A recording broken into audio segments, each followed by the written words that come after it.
En entrevistas desde Eleusis, el invitado es Antonio Herrero Estevez, autor de Ricos y Libres, donde combina su experiencia profesional de emprendedor digital con su experiencia espiritual con la meditación, por medio de la cual consiguió aumentar su bienestar, gobernar su vida e incluso multiplicar sus finanzas. De hecho, esta meditación la practican los grupos New Age, los jesuitas, la psicología posmoderna, el marketing espiritual y los millonarios de Silicon Valley, Hollywood y Wall Street. Es pues una manera de incrementar la energía y la atención en los objetivos. Esto es alcanzar la paz interior, superar el estrés e incrementar las ganancias económicas. En resumen, esta meditación es más bien como ser feliz dentro de Maya o Matrix, o cómo tener un equilibrio psicológico-espiritual dentro del mundo material. Teniendo en cuenta esto, cabe cotejar este concepto de meditación con Carl Jung y Jiddu Krishnamurti. Bueno, ya está con nosotros Antonio. Dime, ¿para qué sirve la meditación?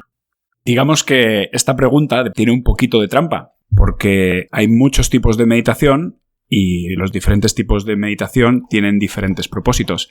Pero sí que creo que hay algo que es común a absolutamente todos los tipos de meditación y que se puede explicar de una manera sencilla, que es que la meditación sirve para comprender la mente. Cuanto más medites, ya sea la meditación en el amor bondadoso, ya sea la meditación de Vipassana o ya sea la meditación X, pues sirve para comprender la mente. Cuanto más medites, más comprenderás tu mente, más sabrás cómo opera, más sabrás sus posibilidades, más sabrás su increíble profundidad. ¿Qué quiero decir con eso de la profundidad? Pues imagínate que tenemos una sandía encima de una mesa y tú quieres observar la sandía, quieres conocer la sandía.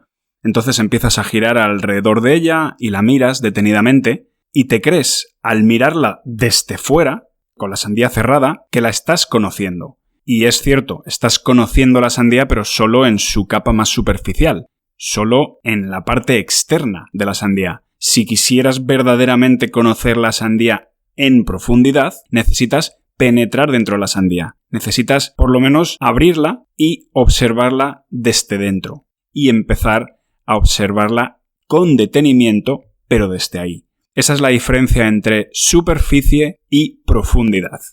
Y en eso la meditación te ayuda mucho. Más que te ayuda mucho, es que yo podría decir que es el único camino. Si quieres conocer tu mente en profundidad, debes meditar. Ahora, Alex, para responderte con un poquito más de propiedad, entonces empezamos con una frase de Paramahansa Yogananda, que es el que escribió el alucinante libro de autobiografía de un yogi. La meditación es la forma más elevada de actividad.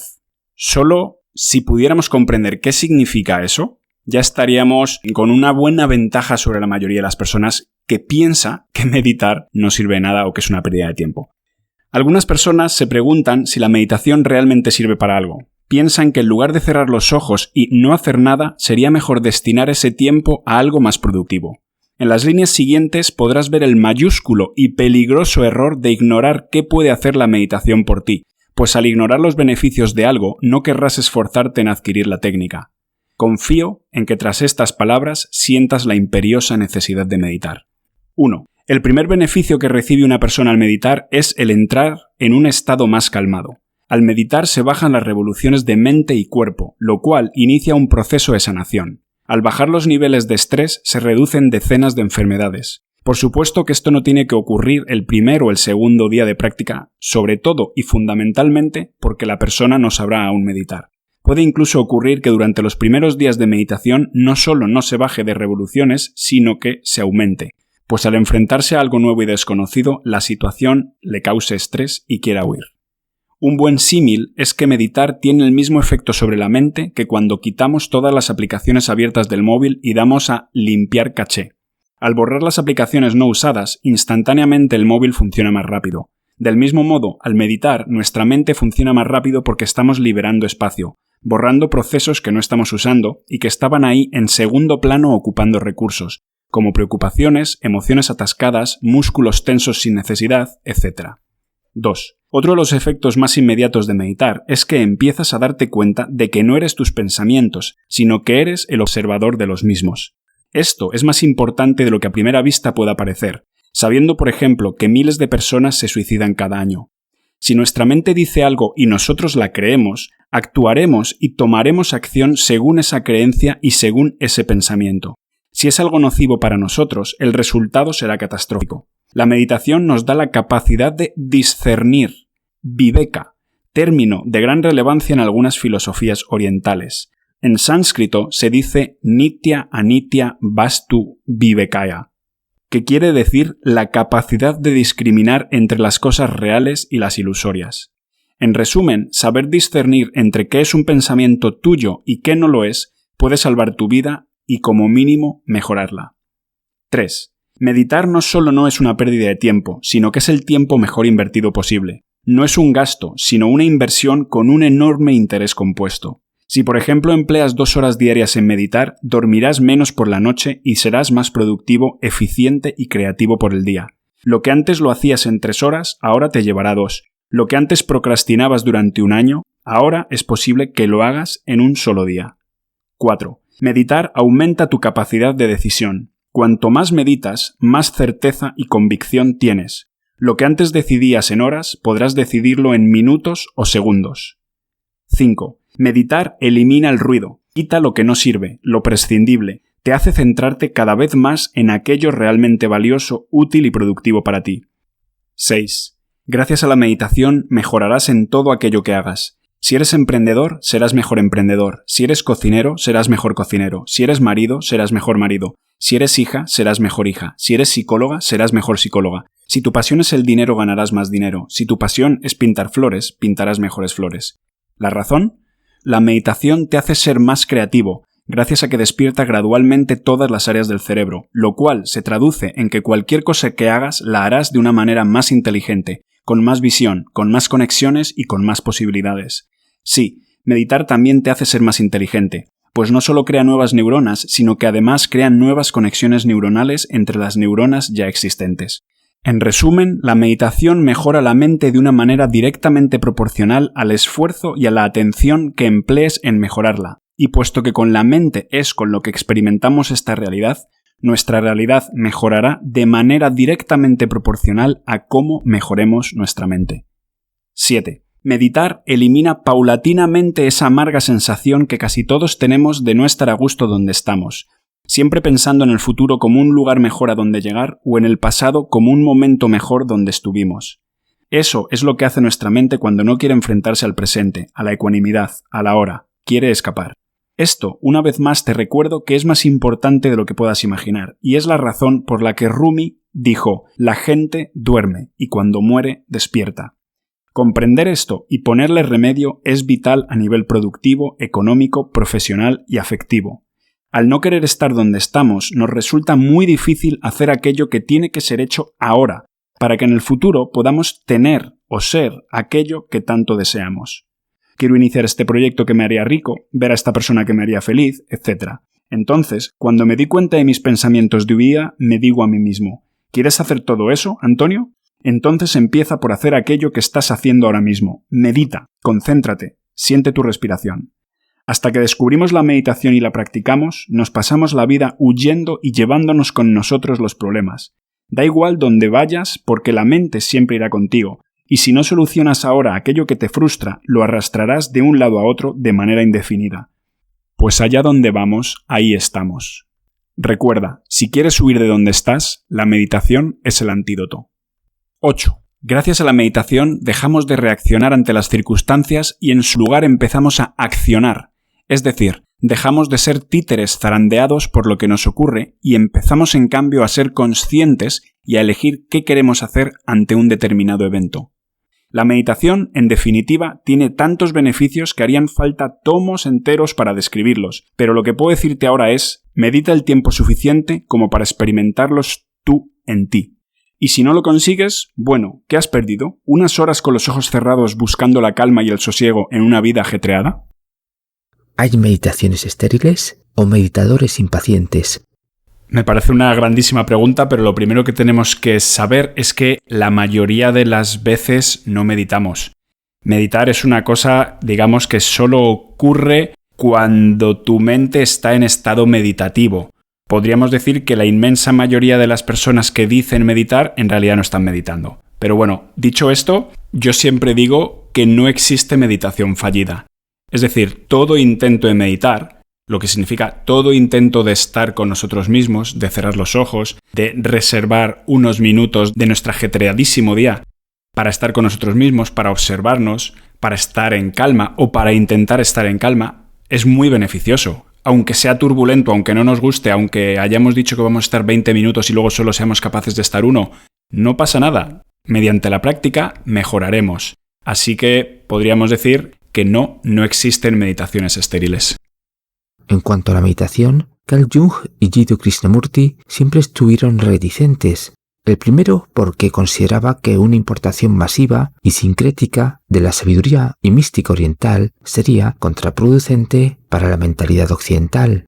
Y el segundo porque rechazaba a los gurús con sus técnicas orientales, entre ellas las diferentes meditaciones que se brindan como métodos espirituales para alcanzar resultados trascendentales. De hecho, Antonio, tú también has criticado a estos gurús y vendehumos que utilizan la meditación. ¿Podrías desarrollar esta crítica? Pues una vez más me parece una pregunta alucinante y desafortunadamente de Carl Jung no conozco mucho. He leído alguna cosita suya, pero no le conozco en profundidad, así que no puedo hablar por él.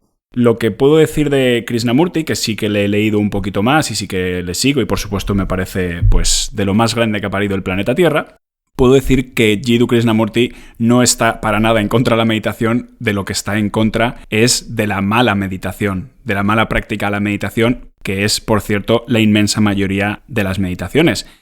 Krishnamurti intenta explicar siempre que un ser humano lo que debe hacer es empezar cada vez de cero. Cada vez que se pone a meditar, lo que tiene que hacer es observar, tratar de sacar información en el presente, es decir, no estar condicionado por sus experiencias previas, porque toda repetición no es meditación. Y por supuesto, Krishnamurti estaba en contra de los gurús, entre comillas, que hablaban de la meditación, porque se dio cuenta, obviamente, de que esos gurús lo que intentan es que las personas le sigan, que intentan engrandecerse a sí mismas. El maestro de verdad, el gurú, no olvidemos que gurú significa el destructor de las ilusiones o el que elimina la oscuridad. Un gurú siempre va a transmitirte su conocimiento de la manera más pura posible. Y por cierto, no es que sea su conocimiento, es el conocimiento al que el gurú ha llegado mediante su propia experiencia y lo único que está haciendo es transmitir aquello que él mismo ha visto. Pero lo que quiere el gurú siempre, el verdadero gurú, es que el alumno sea un gurú en sí mismo. Dicho esto, te respondo a lo que pienso yo sobre los vendehumos. Yo me río mucho de la sociedad actual en el tema de la meditación porque básicamente casi todo es un despropósito.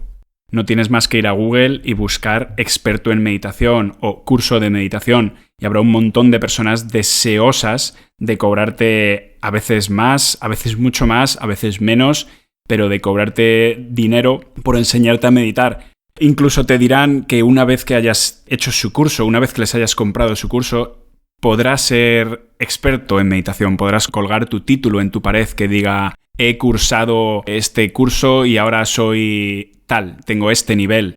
Todo esto es absolutamente ridículo y las propias universidades están metidos en ello. Experto en meditación avalado por la universidad de no sé qué.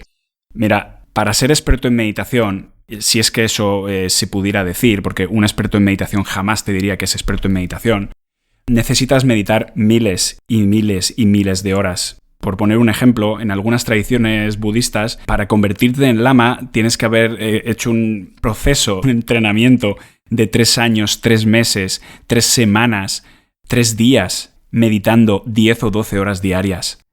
Echa cuentas. Imagínate cuántas horas son eso. Entonces, esta sociedad pretende decirte que si haces su curso de la universidad de no sé cuántos, vas a ser experto en meditación. Todo, insisto, es un absoluto despropósito. Entonces, mi opinión de los vendehumos es que prácticamente todo es vendehumos, todo es humo, todo es mentira y tienes que seguir buscando, no sé si decir el mal, pero bueno, la oscuridad, el error, la mentira, está en todas partes Y nuestra tarea como buscadores de la verdad es siempre, con un machete en la mano, ir quitando la maleza frente a nosotros hasta que encontremos la fuente, que encontremos lo más puro de lo más puro de lo más puro. Si tienes la suerte de llegar al budismo y encontrarte las enseñanzas budistas de la forma más limpia posible, eso que has ganado, porque te darás cuenta de que todas las personas que están intercediendo entre el verdadero conocimiento y tú, es tiempo que te hace perder y no tenemos tiempo. Entonces, si tenemos suerte de encontrar la verdad pronto, pues desde ese momento nos tenemos que poner a practicarla, a practicarla, a practicarla. Y sabrás, creo, cuando encuentres la verdad, porque te darás cuenta de que lo único que tienes que hacer es experimentar, experimentar y experimentar, sin que nadie te cuente absolutamente nada. Hay algo también que me gusta mucho decir respecto a los gurús y eso que dices que les critico. Lo primero que necesitamos saber sobre la meditación es que tenemos que quitarnos las enseñanzas. ¿Qué quiero decir con esto? Tenemos que quitarnos los ruedines. Cuando somos pequeños y estamos aprendiendo a montar en bicicleta, nuestros padres nos ponen siempre unas ruedecitas pequeñas al lado para que no nos podamos caer. Pues digamos que eso es un símil con las enseñanzas de meditación de la mayoría de las personas. Tienes ruedines. Entonces, con ruedines no puedes explorar, con ruedines no te puedes ir a la montaña con la bici. Tienes primero que quitarte los ruedines, tienes que ir libre. Significa que tienes que aprender lo básico. Un buen maestro tiene que enseñarte los principios de meditación, los principios de concentración, y luego tú solo te pones a meditar. Te pones a enfrentarte a ti mismo, te pones a enfrentarte a tu mente.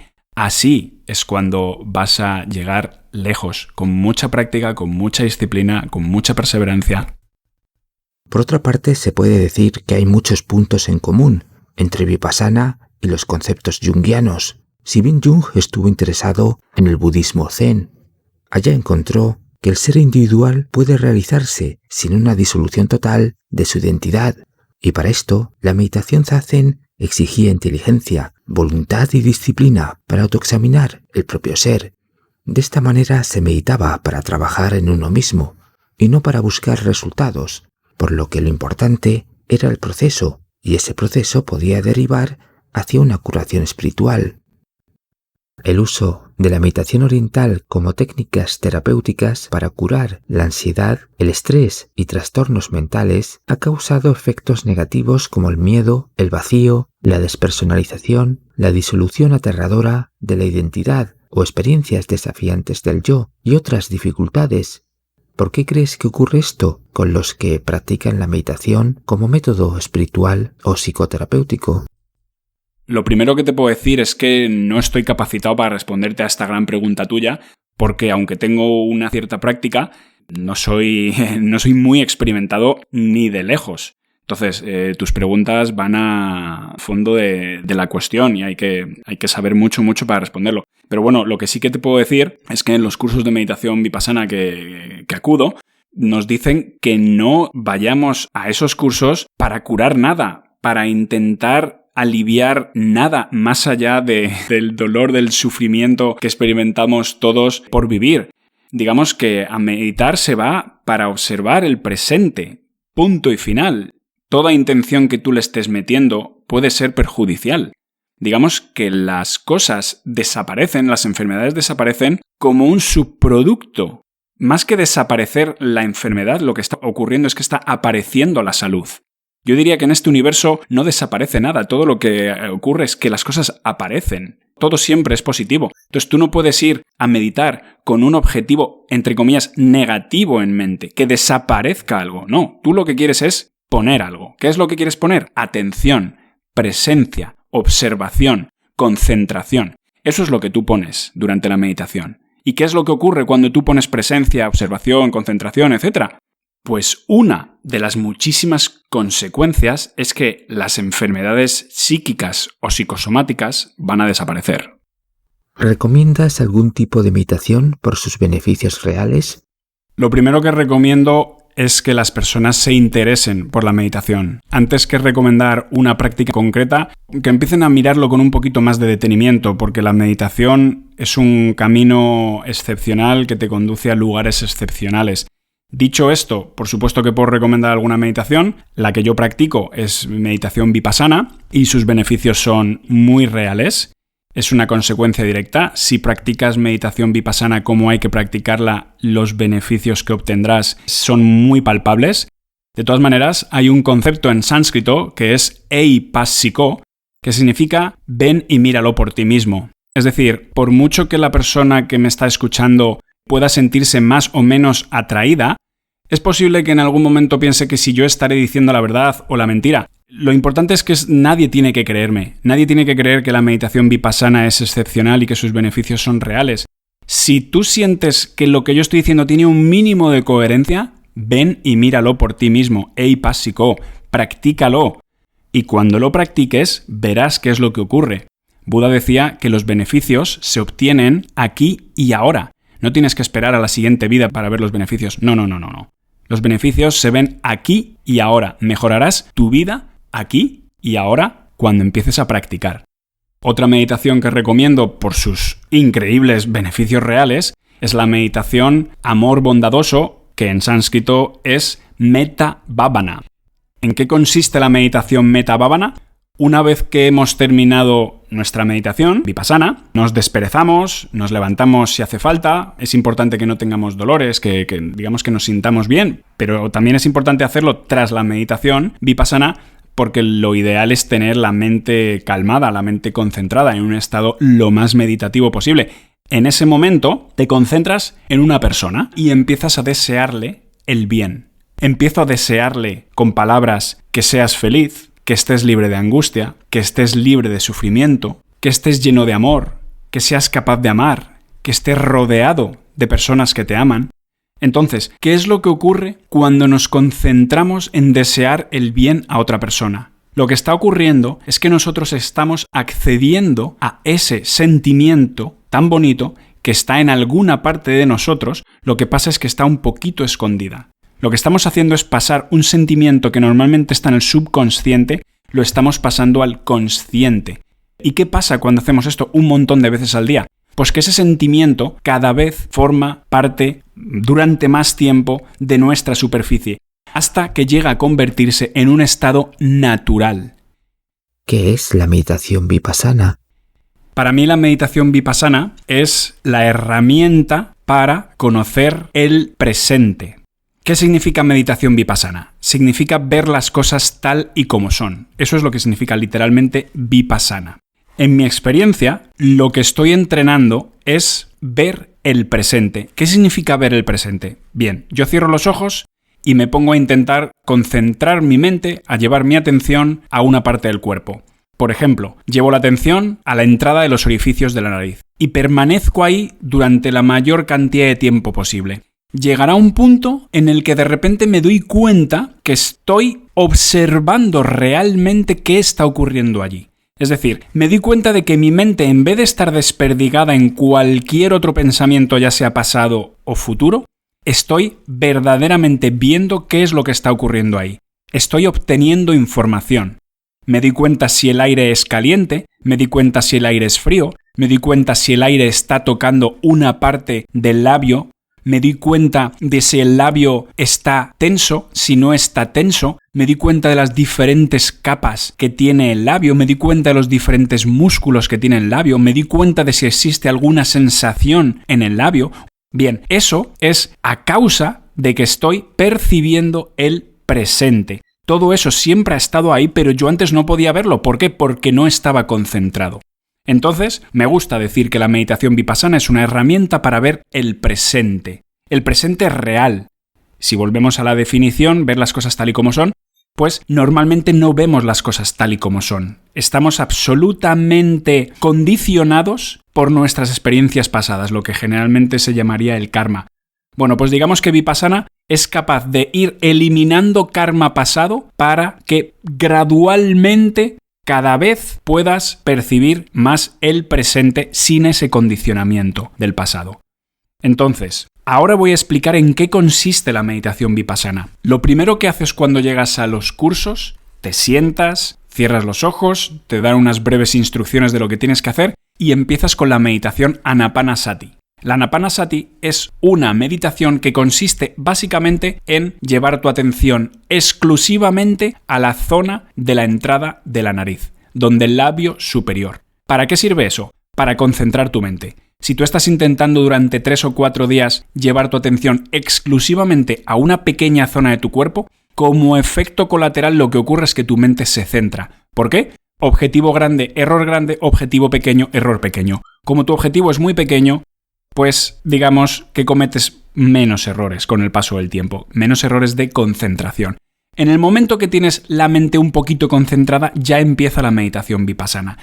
La meditación vipassana consiste en, del mismo modo que en Anapana estamos intentando llevar nuestra atención al labio superior con la entrada de los orificios de la nariz, en vipassana tratamos de llevar nuestra atención a todas las zonas del cuerpo parte por parte. Es decir, te concentras primero en tu coronilla, en la parte de arriba de tu cabeza.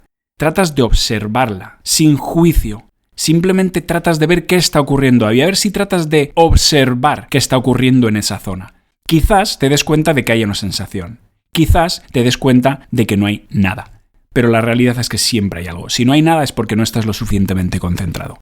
Bien, tras intentar sentir tu coronilla, te vas desplazando por el cuerpo. Intentarás observar el cogote, intentarás observar el cuello, intentarás observar la parte superior de la espalda, la parte inferior, el trasero, la pierna derecha, luego la pierna izquierda. Pero no solo tienes que intentar observar, por ejemplo, la parte superior de la espalda, sino que tienes que intentar observar una zona muy particular de la espalda. A medida que vas practicando vipassana, lo que ocurre es que tu mente se va afinando cada vez más y por lo tanto vas dividiendo las partes de tu cuerpo. Eso es lo que significa la disolución del ego. Te acabas dando cuenta de que tú no eres tu cuerpo, sino que tú eres algo más que tu cuerpo.